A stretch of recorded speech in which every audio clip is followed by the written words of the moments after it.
আমার হায়াতি লেখিকা নাহার আদ্রিতা পর্ব ৩৬। সকাল ৬টা বেজে ২৫ মিনিট। আফরা আড়মোড়া ভেঙে বসলো। সকালের দিকটায় পাখির কিচিরমিচির আওয়াজ, চারিদিকে স্নিগ্ধ বাতাস যেন হায়াতের খুব পছন্দের। একটু নড়েচড়ে বসতে অনুভব করলো পেটের দিকে। হ্যাঁ, ছোট্ট শরীরে তার ছোট্ট পেটে বড় হচ্ছে আরও দুটো প্রাণ। মুচকি হেসে পেটে হাত বুলিয়ে দিল হায়াত। আদিবও তখন একটু নড়েচড়ে উঠল। হায়াতকে এভাবে আনমনে বসে থাকতে দেখে আস্তে করে উঠে বসলো আদিব। পেছন থেকে জড়িয়ে ধরলো হায়াতকে। ঘুমো ঘুমো কণ্ঠে বলে উঠল, গুড মর্নিং আমার পিচ্চি যান। হায়াত সামান্য ঘাড় বাঁকিয়ে বলল, আমি কি এখনো পিচ্চি রয়েছি? 2 বাচ্চার মা হব 6 মাস পর, আর আপনি কি না আমাকে পিচ্চি বলছেন? আদিব একটু ঝুঁকে পড়ল হায়াতের দিকে। ওষ্ঠে ওষ্ঠে পুরো দিয়ে আস্তে আস্তে চুমু খেয়ে বলল, আমার কাছে তুমি সারা জীবনই পিচ্চি, বুঝলে যান? হুম, এখন ছাড়ুন তো, আমি এখন একটু হাঁটাহাঁটি করব, এতে বাবুরা অ্যাক্টিভ থাকবে। আদিব হায়াতের দিকে নেশালো চোখে তাকিয়ে কপালে ছোট্ট একটা চুমু এঁকে দিয়ে বলল, হ্যাঁ যাও, আমি ফ্রেশ হয়ে তৈরি হয়ে নিয়ে অফিসে যেতে হবে। আচ্ছা। হায়াত আস্তে ধীরে বিছানা থেকে নেমে গেল। আদিব একটু চিন্তিত মুখে হায়াতের দিকে তাকিয়েছিল। হায়াত আদিবের দিকে তাকিয়ে ফিক করে হেসে দিয়ে বলল, আমার পেট এখনো বড় হয়নি, এত চিন্তা করবেন না তো, সবাই তো মা হয়। বউ, তুমি অনেক ছোট, এই ছোট্ট শরীরে আরও 2টা প্রাণ বেড়ে উঠছে। আমার খুব ভয় হয় তোমাকে নিয়ে। তুমি চাইলে আমি কাজের লোক রাখতে পারি একজন। আরে কি মুশকিল, এখন হাঁটা চলার জন্যও নাকি কাজের লোক রাখবে? চুপ করুন তো। দুজনের কথা বলার মাঝেই দরজায় কেউ কড়া নাড়ল। হায়াত মৃদু পায়ে গিয়ে দরজা খুলে দিতেই দেখলো আরবি দাঁড়িয়ে আছে, হাতে 1 গ্লাস দুধ আর অনেক ফলমূল। হায়াত মুচকি হেসে বলল, জানু, এত সকালে তুই আমার জন্য ব্রেকফাস্ট এনেছিস? শর্ত সামনে থেকে আমি তোর জন্য আনিনি, আমি তো আমার দুটো সোনা মায়ের জন্য এনেছি। আরবির কথায় হায়াত একটু রাগে মুখ করে বলল, হ্যাঁ সেই তো, আমি তো কারো কিছুই হই না, সবার শুধু কুটি বুড়িদের জন্যই চিন্তা। একটু আরবি হায়াতকে ড্রেসিং টেবিলের সামনে বসিয়ে চুলগুলো আশ্রিয়ে দিল। হায়াত মুচকি হেসে আরবির সব কাজকর্ম দেখছে। মাথায় লম্বা চুলগুলো বেনুনি করে দিয়ে হায়াতকে বিছানায় বসিয়ে ফলগুলো খাওয়াতে শুরু করলো। হায়াত নাক সিটকে ফলগুলো খেলো। এরপর দুধে হাত নিতেই আরুর দিকে অসহায় মুখ করে থাকলো হায়াত। দোস্ত, আমি দুধ খাবো না, প্লিজ ফেলে দে এটা। আরবি রাগে মুখ করে কিছু বলবে তার আগেই আদিব ওয়াশরুম থেকে বেরিয়ে আসলো। গলা খাকারি দিয়ে বলল, চুপচাপ খেয়ে নাও, নাহলে এক ঘুষি দিয়ে নাক ফাটিয়ে দিব। আদিবের কথায় হায়াত একটু ভয় পেয়ে 2 আঙুল দিয়ে নাক চেপে ধরে দুধ খেতে লাগলো। আর আরবি মুখ চেপে হাসতে লাগলো। আরবি খালি গ্লাস আর প্লেটটা নিয়ে রুম থেকে বেরিয়ে গেল। আর হায়াত মুখ মুছে ওয়াশরুমে চলে গেল। হায়াত পানির ট্যাপ ছেড়ে দিয়ে ফ্রেশ হতেই হঠাৎ করে মাথাটা ঘুরে গেল। চোখ মুখ কুঁচকে বেসিংয়ে হাত দিয়ে দাঁড়িয়ে থাকার চেষ্টা করলো। আদি, আমার মাথা ঘুরছে। আদিব হায়াতের চিৎকার শুনে ছুটে আসলো ওয়াশরুমে। হায়াতকে এই অবস্থা দেখে আদিবের কলিজা স্যাঁত করে উঠল। হায়াত তাকিয়ে দেখলো আদিব দরজার সামনে ইনোসেন্ট মুখ করে দাঁড়িয়ে আছে। হায়াত কিছু বলবে তার আগেই গলগল করে বমি করতে শুরু করে দিল। হায়াতকে এভাবে বমি করতে দেখে আদিবের হুঁশ ফিরে আসলো। তাড়াতাড়ি এসে হায়াতের কাঁধ ধরে দাঁড় করালো। হায়াত বমি শেষে নেতিয়ে পড়ল আদিবের বুকে। আদিব ড্রেসিং থেকে একটু পানি নিয়ে হায়াতের মুখ মুছিয়ে দিল। এরপর আলতো করে কোলে তুলে নিল। হায়াত যেন নিঃশ্বাস নিতে ভুলে গিয়েছে, চোখ দিয়ে অনবরত পানি পড়ছে। হেঁচকি তুলে কান্না শুরু করে দিল মুহূর্তের মধ্যেই। আদির বাচ্চা, তুই আগে গেলে আমার আর এত বমি হতো না। হায়াতকে বুকে নিতেই হায়াত নাক সিটকে আদিবের থেকে একটু দূরে বসলো। আপনার শরীর দিয়ে, না না, আপনার শার্ট দিয়ে কেমন যেন গন্ধ, সরুন আপনি। জান, তুমি তো বমি করে দিয়েছো। আদিব আর কিছু বলবে, কিন্তু হায়াতের এমন কান্না দেখে কিছু না বলে শার্ট খুলে ফেললো তাড়াহুড়ো করে। ডেস্ক থেকে কিছু ওষুধ বের করে হায়াতকে জোর করে খাইয়ে দিল আদিব। খাওয়ানো শেষ হতেই হায়াত একটু এগিয়ে এসে আদিবের বুকে মাথা রাখলো। অসংখ্য চুমু খেলো বুকের মাঝে। আদিব তৃপ্তির হাসি ঝুলিয়ে বলল, আমার জান, তোমাকে এখন কোনো কষ্ট দেব না। একবার বাবু হোক, তারপর তোমাকে অনেক আদর করব, কেমন? হায়াত কিছু না বলেই চুপচাপ আদিবের বুকে মাথা রেখে নিঃশ্বাস নিতে লাগলো। 8টা বাজতেই অফিস থেকে কল আসলো আদিবের। রিসিভ করতেই জানতে পারলো 20 মিনিট পর মিটিং। হায়াতের জন্য এত দেরি হয়ে যাবে গুণাক্ষরেও জানতে পারিনি আদিব। হায়াতকে মৃদু আওয়াজে বলল, লাজুক পাখি, এখন তুমি রেস্ট নাও, আমাকে অফিস যেতে হবে তো। হুম, যেতে হবে না আজ। হায়াতের চুলে হাত বুলিয়ে বলল, সোনা এমন বায়না করে না আজ না গেলে বড় একটা প্রজেক্ট লস হয়ে যাবে। হায়াত আদিবের বুক থেকে মাথা সরিয়ে নিল, হালকা রাগে কণ্ঠে বলল, ঠিক আছে ঠিক আছে, আমার জন্য আসার সময় ফুল ভেলপুরি নিয়ে আসবেন। আচ্ছা বউ। এই বলে হায়াতের সারা মুখে চুমু এঁকে দিল আদিব। আর হায়াতও আদিবের প্রশস্ত বুকে লক্ষ্য চুমু এঁকে দিল। আদিব হায়াতের কামিজ উঁচু করে উদরে চুমু এঁকে দিয়ে ফিসফিস করে বলল, এখন থেকে টি শার্ট পরবে ওকে, কে কি বললো সেটা দেখার সময় নেই। আর প্লাজো পরবে একদম পেটের নিচের দিকে। আমার বেবিদের নিয়ে কিন্তু কোনো রিস্ক নেব না আমি আফরা। একটু আগে না বললেন আপনার দেরি হয়ে যাচ্ছে, তাহলে এখন আবার উপদেশ দিচ্ছেন কেন? আদিব উঠে আরেকটা হোয়াইট শার্ট বের করে পরে নিল। গাড়ির চাবি হাতে নিয়ে দরজা অবধি যেতেই কিছু একটা মনে করে আবারও ঘুরে আসলো। হায়াত সবেমাত্র ঘুমানোর প্রস্তুতি নিচ্ছিল, তখনই আদিব এসে হায়াতের ওষ্ঠে ওষ্ঠ পুড়ে নিল। 5 মিনিট পর ছেড়ে দিয়ে গলায় মুখ ডুবিয়ে দিল। একটু পর ছেড়ে দিয়ে হাসকি স্বরে বলল, সারাদিনের এনার্জি নিয়ে গেলাম, ঘুমাও লক্ষ্মীপক্ষী। আদিব হায়াতকে চোখ টিপ দিয়ে তাড়াতাড়ি রুম থেকে বের হয়ে গেল। হায়াত পেটে হাত দিয়ে মুচকি মুচকি হাসতে লাগলো। মনে মনে ভাবলো, এখন একটা আরামের ঘুম দেওয়া যাবে। প্রায় 20 মিনিট হায়াত ঘুমিয়ে নিল। আর ঘুম আসছিল না বলে বিছানা থেকে উঠে বেলকনিতে গেল। ক্লিও বেচারি নিষ্পাপ মুখ করে দোলনায় বসেছিল। হায়াতকে দেখতেই এক লাফে হায়াতের কোলে উঠে গেল। হায়াতও স্মিত হেসে ক্লিওকে কোলে নিয়ে দোলনায় বসে পড়ল। বেশ কিছুক্ষণ পর হায়াত উঠে রুম থেকে বেরিয়ে গেল। এদিকে প্রায় 1 ঘন্টা খানেক হবে আরাবি আর আসিফ ঝগড়া করছে। আসিফও কম যায় না, দরজার পাশ থেকে একটু ও সরছে না। আরাবি হাতে সুই সুতার বক্স আর কিছু কাপড় নিয়ে রাগি চোখে তাকিয়ে আছে আসিফের দিকে। এই বজ্জাত, কি সমস্যা আপনার? আমাকে যেতে দিচ্ছেন না কেন? আসিফ বাঁকা হাসলো, যেটা চেয়েছি সেটা দাও, না হলে আমি যেতে দেব না। দেখুন আমি কিন্তু চিৎকার করব। এভাবে একটা নিষ্পাপ মেয়ের উপর কিছুতে অত্যাচার করতে পারেন না আপনি। কে নিষ্পাপ? তুমি? আরবি একটু মুখ বাঁকিয়ে বলল, হুম, আমি আমি তো নিষ্পাপ ভার্জিন একটা মেয়ে, কোনো সন্দেহ? আসিফ নেশালো চোখে আরবের দিকে তাকালো, আস্তে আস্তে এগোতে থাকলো আরুর দিকে। আসেন আপনার ভার্জিনিটি নিয়ে একটু খেলাধুলা করি। আরবি ভয় একটু পেছন দিকে হাঁটতে লাগলো। আসিফ আরবিকে কোলে তুলে নিল। আরবির সাথে সাথে চোখ বন্ধ করে শুকনো ঢোক গিলতে শুরু করলো। আরবিকে আস্তে করে বিছানায় শুয়ে দিয়ে হাতে থাকা বক্স আর কাপড়গুলো এক সাইডে রেখে ওষ্ঠে ওষ্ঠ পরে দিল আসিফ। আরবি চোখ বন্ধ করেই একটু একটু রেসপন্স করতে লাগলো। প্রায় 10 মিনিট পর আসিফকে ধাক্কা দিল আরবি, মুখ সরিয়ে বলল, আপনি অফিস যাবেন না? আসিফ কপাল স্লাইড করে আরবির গলায় মুখ ডুবিয়ে দিল। পরে যাব। আদিব গিয়েছে তো, একটু পর গেলেও হবে।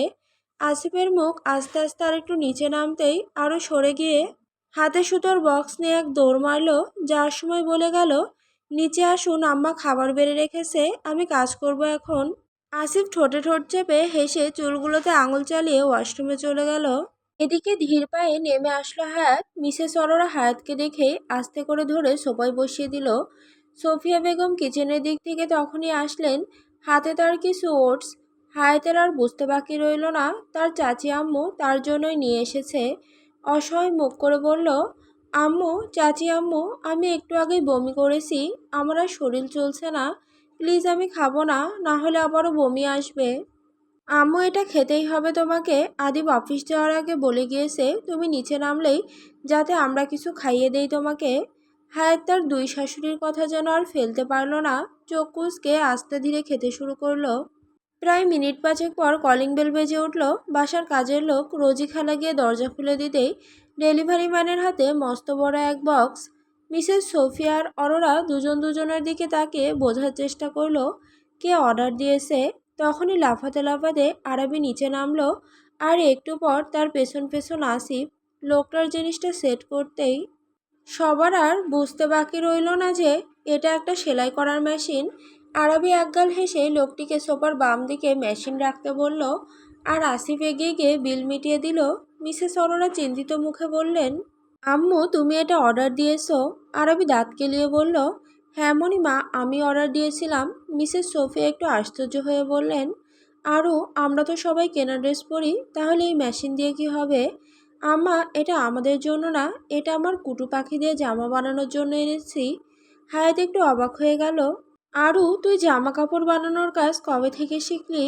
এই তো 5 দিন হবে শিখেছি ইউটিউব দেখে দেখে। আমার অনেক শখ আমার বেস্টুর বেবিদের জন্য নিজের হাতে ড্রেস বানাবো। আর এখন তো আমি ওদের ছোট মাম্মাও হই। তাহলে আমার কাঁধে আরো বেশি দায়িত্ব পড়ে গিয়েছে, তাই না? আরবের কথায় হায়াত সহ সকলে হেসে উঠল। এমন সময় মিসেস অরোরা আসিফের দিকে তাকিয়ে বললেন, আসিফ চল খেয়ে নিবি বাবা। না বড় আম্মু, আমি খাবো না। মিসেস সোফিয়া একটু রেগে বললেন, কেন খাবি না? দুপুর অবধি কি অফিসের ওইসব বাইরের খাবার খাবি? আসিফ ভ্রুকুচকে আরবের দিকে তাকালো। আসলে সকাল সকাল মিষ্টি কিছু খেয়েছি তো, এখন আর কিছু খাওয়ার মুড নেই আম্মু। বড় আম্মু। মিসেস অরোরা কি খেয়েছিস জিজ্ঞেস করবে, কিন্তু তার আগে হায়াত বলে উঠল, ভাইয়া মনে হয় সকাল সকাল আরুকে খেয়েছে, এর জন্য এখন আর কিছু খাওয়ার মুড নেই। কথাটা মুখ ফসকে বের হতেই হায়াত জিহ্বায় কামড় দিয়ে অন্যদিকে ঘুরে গেল। আর মিসেস অরোরা সুফিয়া দুজনই লজ্জায় রান্নাঘরের দিকে চলে গেল। আসিফ বাঁকা হাসলো আরবির দিকে তাকিয়ে, আর আরবি পারছে না তো মাটি ফাঁক করে ভেতরে ঢুকে যেতে। আসিফ চুপচাপ হাতে চাবি ঘোরাতে ঘোরাতে গেট দিয়ে বের হয়ে গেল। আর আরবি এসে হায়াতের পাশে ইনোসেন্ট মুখ করে বলল, জানু তুই কি কাজটা ঠিক করলি? এভাবে সবার সামনে লজ্জা না দিলেও তো পারতি। হি হি। আসলে দোস্ত, মুখ ফসকে বেরিয়ে গেল। আমি কি করব বল? আরবি আর হায়াত কিছুক্ষণ কথা বলতে বলতে হায়াত ওটস খেয়ে নিল, আরও গিয়ে খাবার খেয়ে নিল। দুপুর 1:20 হালকা ঠান্ডার মাঝেও গরম লাগছে হায়াতের। মনটা কেমন যেন অস্থির অস্থির লাগছে। মনে মনে ঠিক করলো গোসল করে নামাজ পড়ে নিবে। তাই আলমারি থেকে জামা নিয়ে গোসল করতে ঢুকে গেল। 15 মিনিট পর গোসল করে বের হলো হায়াত, পরনে ঢিলে একটা গোল জামা। মিসেস অরোরা কালকে হায়াতের প্রেগনেন্সির কথা জানতে পেরে অর্ডার করেছিল কিছু ঢিলা ঢালা গোল জামা। হায়াত বেবি পিঙ্ক কালার জামা পরে অজু করে ওয়াশরুম থেকে বের হয়ে গিয়েছে। এরপর সালাত আদায় করে জায়নামাজটা জায়গা মতো রেখে আস্তে করে বিছানায় বসে পড়ল। এ সময় ঘরে প্রবেশ করলো রোজি খালা। হায়াতকে দেখে সামান্য মুচকি হেসে বলল, মা খাবারটা খাইয়া নাও, কর্তামা তোমার এই অবস্থায় একটু পর পরই নিচে যাইবার মানা করছে। হায়াত কিছু একটা ভেবে বলল, আচ্ছা খালা, ওই যে একজন নতুন মেয়ে কাজ করতো, আসিফ ভাইয়ের বিয়ের সময় আনা হয়েছিল, নামটা যেন কি? হ্যাঁ মনে পড়েছে, মার্জিয়া। ও কোথায়? রোজি খালা একটু হাঁসফাঁস করে জবাব দিল, আসলে মার্জিয়ার বিয়ে হবে তো তাই চলে গিয়েছে। এই বলে মুচকি হেসে কাজের লোক চলে গেল। হায়াতের একটু অন্যরকম লাগলো রোজি খালার কথাগুলো। যাকগে, আর কিছু না ভেবে হায়াত নিজের খাওয়ায় মনোযোগ দিল। 2 লোকমা খেতেই হায়াতের বমি বমি ভাব চলে আসলো। না, হায়াত আর তৃপ্তি করে তার পছন্দের ইলিশের লেজের ভর্তা খেতে পারল না। তবুও লোভ সামলাতে না পেরে বিছানায় বসে গল গল করে বমি করে দিল। 5 মিনিট পর আরবি রুমে এসে হা হয়ে গেল। হায়াত বিছানায় হা হয়ে শুয়ে আছে, আর সারা ফ্লোর জুড়ে বমি। আরবি তাড়াতাড়ি রোজি খালাকে ডাক দিল, সাথে মিসেস অরোরা আর সোফিয়াও আসছিলেন। হায়াতকে এভাবে থাকতে দেখে সকলেরই কষ্ট লাগলো। রোজি সব পরিষ্কার করে চলে গেলেন। মিসেস অরোরা হায়াতের মাথায় হাত বুলিয়ে দিলেন। সোফিয়া বেগম এক গ্লাস পানি এনে হায়াতকে খাইয়ে দিয়ে মুখ মুছিয়ে দিলেন। আরবি হায়াতের পাশে বসে অস্থির স্বরে বলল, হায়াত তোর কি এমন আগেও বমি হতো? না মানে ওই 3 মাস তো এমন হতো না, তাহলে এখন এমন হয় কেন? মিসেস অরোরা হায়াতের দিকে তাকালেন। হায়াত জোরে জোরে নিঃশ্বাস ফুঁকে বলল, আগেও মাথা ঘুরতো কিন্তু বমি আসতো না, কিন্তু আজকে 2বার বমি হলো। আমার ইলিশ মাছের লেজের ভর্তা আমি আর খেতে পারলাম না। হায়াতের কথায় সকলে হেসে দিল। এমন বেহাল অবস্থাতেও হায়াত লেজের ভর্তার কথা বলছে। সোফিয়া বেগম হায়াতের পিঠ দোয়াতে দোয়াতে বলল, থাক শোনা, চাচি আম্মু আবার বানিয়ে দিবে, কিন্তু এখন তো তুমি আর খেতে পারবে না, আরও বেশি বমি হবে। হায়াত লাফিয়ে উঠল, বসে বলল, কি? আমি এতগুলো মাস লেজের ভর্তা খাবো না? আমি খাবই, আমার যত ইচ্ছে আমি খাবো। আরবি ফিক করে হেসে দিয়ে বলল, আম্মা আমার মনে হচ্ছে বেবিরা হয়তো এইসব খাবার পছন্দ করে না, তাই হায়াত খাওয়ার সাথে সাথেই বমি হলো। আরবির কথা শুনে হায়াত পেটের দিকে তাকিয়ে রইল। তারপর বলতে শুরু করলো, এই যে কুদ্দুস আর রঙ্গমালা, তোদের জন্য এখন আমি না খেয়ে থাকবো নাকি? আমার যা ইচ্ছে খাবো, তোদের কি মাম্মার জন্য একটু মহব্বত হয় না? মাম্মাকে কষ্ট দিতে খুব ভালো লাগে। হায়াতের কথাই সকলে আবারও হেসে দিল। এমন সময় ঘরে প্রবেশ করলো নূপুর আর মিনহাজা। নূপুর ডিভানে বসে একটু কপাল কুঁচকে বলল, সবই বুঝতে পারলাম, তবে কুদ্দুস আর রংমালা নামটা কেমন যেন হয়ে যায় না? আরাবিও নাক মুখ কুঁচকে ফেলল। আসলেই তো এগুলো কেমন নাম জানু? তুই কি আগের যুগের নাম রাখবি কুটু পাখিদের? সকলে হায়াতের দিকে তাকিয়ে রইল হায়াতের উত্তর শোনার জন্য। তখনই হায়াত হো হো করে হেসে দিল। না মানে ওদের বাবাই নামগুলো ঠিক করেছে, তাই আমিও বলি। হায়াতের কথায় আবারও সকলে হেসে দিল। বেশ কিছুক্ষণ সকলে গল্প করলো হায়াতের ডেলিভারির সময় কিভাবে কি করবে। হায়াত, মিনহাজা, নূপুর, আরাবি মিলে কয়েকটা নামও সিলেক্ট করে ফেললো। এরপর মিসেস অরোরা আর সোফিয়া মিলে হায়াতকে বোঝাতে লাগলেন কিভাবে কি খেতে হবে, মেনে চলতে হবে। আর হায়াতকে বলে দিলেন এই কয় মাস আর জার্নি না করতে, ছাদে না যেতে, আর রাত হলে বেলকনিতে যাওয়াও নিষেধ। হায়াত তার দুই শাশুড়ির কথায় মাথা নাড়ল, তবে ওর মনটা একটু খারাপ হয়ে গেল। তার মা পাশে থাকলে এভাবেই বোঝাতো। ঠিক তখনই মনে পড়ল হায়াত তার মাকে এখনও কিছুই বলেনি। এরপর সকলে রুম থেকে বেরিয়ে গেল। আরবি হায়াতের পাশে শুয়ে শুয়ে ফোন স্ক্রল করতে লাগলো। হায়াত পাশে থাকা ফোনটা হাতে নিল। এরপর মায়ের নাম্বারে কল করলো। বেশ কিছুক্ষণ রিং বাজতেই রিসিভ করলো। আফরা, মা কেমন আছিস? আম্মু, তুমি নানি হতে চলেছ? হায়াতের কথা শুনে মিসেস আলিয়া হা হয়ে গেল। তার মেয়ে অন্তঃসত্ত্বা। আল্লাহর কাছে লাখ লাখ শুক্রিয়া আদায় করে চোখের পানি মুছে এরপর হায়াতকে নানান জ্ঞান দিতে লাগলো। আর হায়াত মুচকি হেসে চোখের পানি মুছল। হ্যাঁ, সেই জ্ঞানটুকুই মিস করছিল। আর কিছুক্ষণ কথা বলে কল কেটে দিল। আরবি এতক্ষণ ধরে মা মেয়ের সব কথা খুব মনোযোগ দিয়ে শুনছিল। হায়াত ফোন রেখে দিতেই আরবি এগিয়ে আসলো হায়াতের দিকে। চোখ ছোট ছোট করে বলল, তুই এত কান্না করলে আমার ছেলে মেয়েও এমন কাঁদুনে টাইপের হবে? হলে হোক, আমার মতো নরম স্বভাবের হবে। আরবি মুখ বাঁকিয়ে বলল, কচু হবে, তুই জানিস আমাদের জীবনে নানান ঝড় আসবে, তবু আমাদের পাথর হয়ে সেই ঝড়ের সাথে লড়াই করতে হবে। আমরা মেয়ে মানুষ, আমাদের সব কিছু সহ্য করে নিজেকে পরিস্থিতির সাথে মানিয়ে নিতে হবে। আর তুই কি করিস? সামান্য আন্টির সাথে কথা বলতে গিয়ে কান্না করে শেষ হয়ে যাচ্ছিস। এর কোনো মানে আছে বল? আরবির কথায় হায়াত আর কিছু বলল না। এরপর দুজন মিলে একটু লুডো খেলে ঘুমিয়ে পড়ল। আর আরবি নিজের রুমে চলে গেল। সুযোগ পাইয়া ঘরের ভেতর ডাইকা ক্যান নেন ও চেয়ারম্যান আসল ধইরা টান দিলেন কেন। গান গাইতে গাইতে আরবি নিজের রুমে প্রবেশ করলো। বিছানা সুন্দর করে গুছিয়ে আলমারি খুলে নিজের একটা জামা হাতে নিতেই চোখ গেল আসিফের শার্টের দিকে। মুচকি এসে সেখান থেকে একটা সাদা শার্ট নিয়ে পরে ফেললো। আয়নার সামনে গিয়ে নিজেকে খুঁটিয়ে খুঁটিয়ে দেখতে লাগলো। মনে মনে বলল, না, দেখতে মন্দ লাগছে না। উফ আরবি, তোকে দেখতে একদম আসিফ চৌধুরীর বউ বউ লাগছে।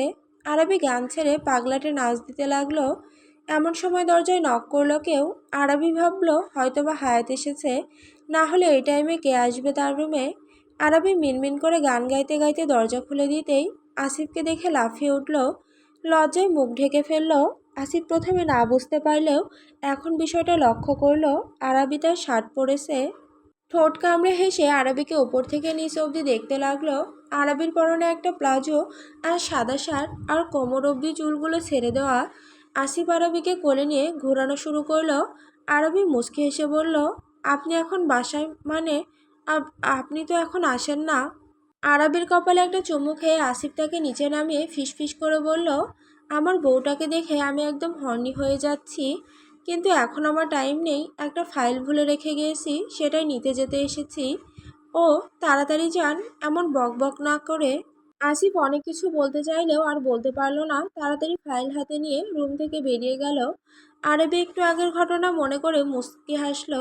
এরপর একটা ড্রেস বের করে ওয়াশরুমে চলে গেল। বিকেল 4:30, সবেমাত্র ঘুম থেকে উঠল হায়াত। ঘুম ঘুমো চোখে ফোনটা হাতে নিল। না, এখনও কোনো মেসেজ আসেনি আদিবের আইডি থেকে। হায়াত হয়তো বুঝতে পারল আদিব এখনও মিটিংয়ে।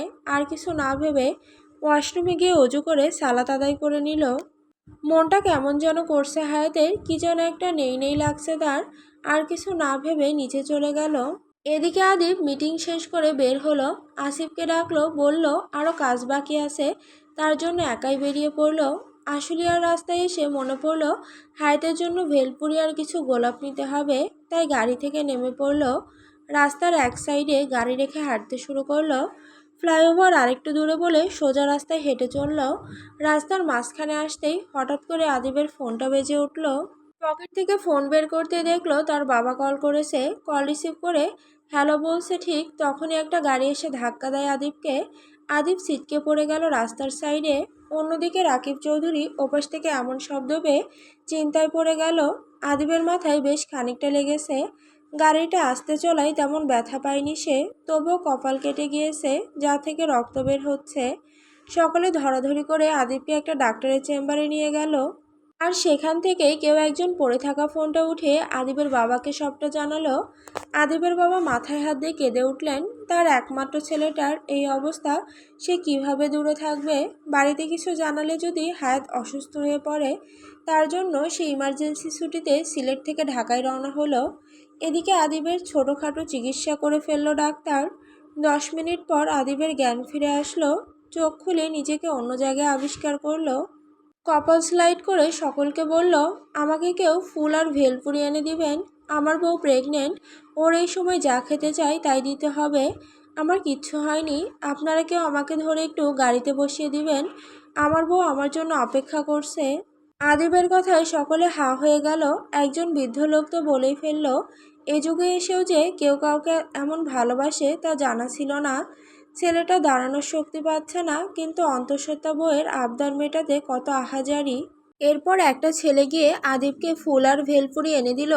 আদিবের পায়েও ব্যথা পাওয়ায় ঠিক করে হাঁটতে পারছে না, তাই কয়েকজন মিলে ওকে ধরে রাস্তা পার করে গাড়িতে বসিয়ে দিল। আরেকজন আদিবের বয়সী পুরুষ বলল সেই ড্রাইভ করে আদিবকে দিয়ে আসবে। এই অবস্থায় সত্যি আদিব গাড়ি চালাতে পারবে না, তাই সেও না করলো না। এদিকে হায়াত সেই কখন থেকে আদিবের জন্য বসে আছে। আসিফ এসে পড়লেও আদিব এখনো আসে নাই। সকলে যে যার মতো নিজ রুমে ঘুমোচ্ছে, কিন্তু হায়াত এখনো অপেক্ষা করছে আদিবের জন্য। আসিফ ফ্রিজ থেকে এক বোতল পানি নিয়ে সিঁড়ি দিয়ে উঠতে গিয়েই দেখলো হায়াত এভাবে বসে আছে। আসিফ হায়াতের কাছে এসে বসলো, একটু চিন্তিত গলায় বলল, হায়াত এখনো বসে আছো কেন? আদিব এসে যাবে তো, বিকেল টাইমে তো একটু ঘুমোতে হয় নাকি? ভাইয়া, আমার ভীষণ চিন্তা হচ্ছে ওনার জন্য। উনি বলেছিল একটু দেরি করবে না, তাহলে এত দেরি হচ্ছে কেন? হায়াত আদিবের জন্য আরও কিছুক্ষণ অপেক্ষা করতে লাগলো। আসিফ আরবিকে ডাকলো। আরবি নিচে আসলো। আরবিকে এক কাপ চা বানাতে বলল। আরবি চা বানাতে চলে গেল। আর হায়াতের উল্টো পাশে বসে আসিফ আদিবকে কল করলো। 3বার রিং বেজে উঠল, তবু আদিব ধরলো না। তখন আসিফেরও চিন্তা হতে লাগলো। আর তখনই সকলে দরজার দিকে তাকিয়ে দেখলো আদিবকে কেউ একজন ধরে নিয়ে আসছে। আরবি হাতের চা টেবিলে রেখে এগিয়ে আসলো। হায়াত একটু অবাক হয়ে হাঁটতে শুরু করলো আদিবের দিকে। কাপা গলায় বলল, আপনার কি হয়েছে? আর তখনই পাশে থাকা ছেলেটা বলে উঠল, অ্যাক্সিডেন্ট হয়েছিল অল্পের জন্য। লোকটার কিছু বলার আগে হায়াত জ্ঞান হারালো, ঠাস করে নিচে পড়ে গেল। আরবি চিৎকার করে উঠল। আসিফ এসে হায়াতকে উঠালো। আদিব অসহায় চোখে হায়াতের দিকে তাকালো। আদিবকে ছেলেটা বসিয়ে দিল সোফায়, আর হায়াতকে কোলে করে এনে সোফায় শুয়ে দিল আসিফ। আরবি চিৎকারে সকলে দৌড়ে নিচে আসলো। আদিবকে এভাবে দেখে কান্না করে দিল মিসেস অরোরা। আদিব এক ধমক দিয়ে বলল, এভাবে কান্না না করে হায়াতের জ্ঞান ফেরানোর ব্যবস্থা করো। তখন সকলের চোখ গেল হায়াতের দিকে। মিনহাজা গিয়ে পানি নিয়ে আসলো। আর আরবি হাতের তালু ঘষতে লাগলো। আদিব একটু এগিয়ে বসে বলল, জান, কিচ্ছু হয়নি আমার, দেখো আমি কথা বলছি। আপনারা চোখ খুলো প্লিজ। হায়াত মিনিট পাঁচেক পর চোখ খুলল। সকলে স্বস্তি নিঃশ্বাস ফুঁকলো।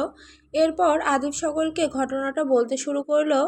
হায়াত একটু উঠে বসলো। আদিবের মুখে হাত বুলিয়ে বলল, আমার জন্য আপনার এমন হলো, আমি যদি এমন আবদার না করতাম। এই বলে হায়াত হাউমাউ করে কান্না শুরু করলো। আদিব আলতো হাতে হায়াতকে জড়িয়ে ধরলো। হায়াত পুনরায় ডুকরো কেঁদে ওঠে। আদিবের সারা মুখে চুমু দিল হায়াত। মিসেস অরোরা এক গ্লাস দুধ এনে আদিবকে খাইয়ে দিলেন। আসিফ আদিবকে ধরে সিঁড়ি দিয়ে উপরে নিয়ে গেল, আর হায়াতকেও সকলে মিলে উপরে নিয়ে গেল।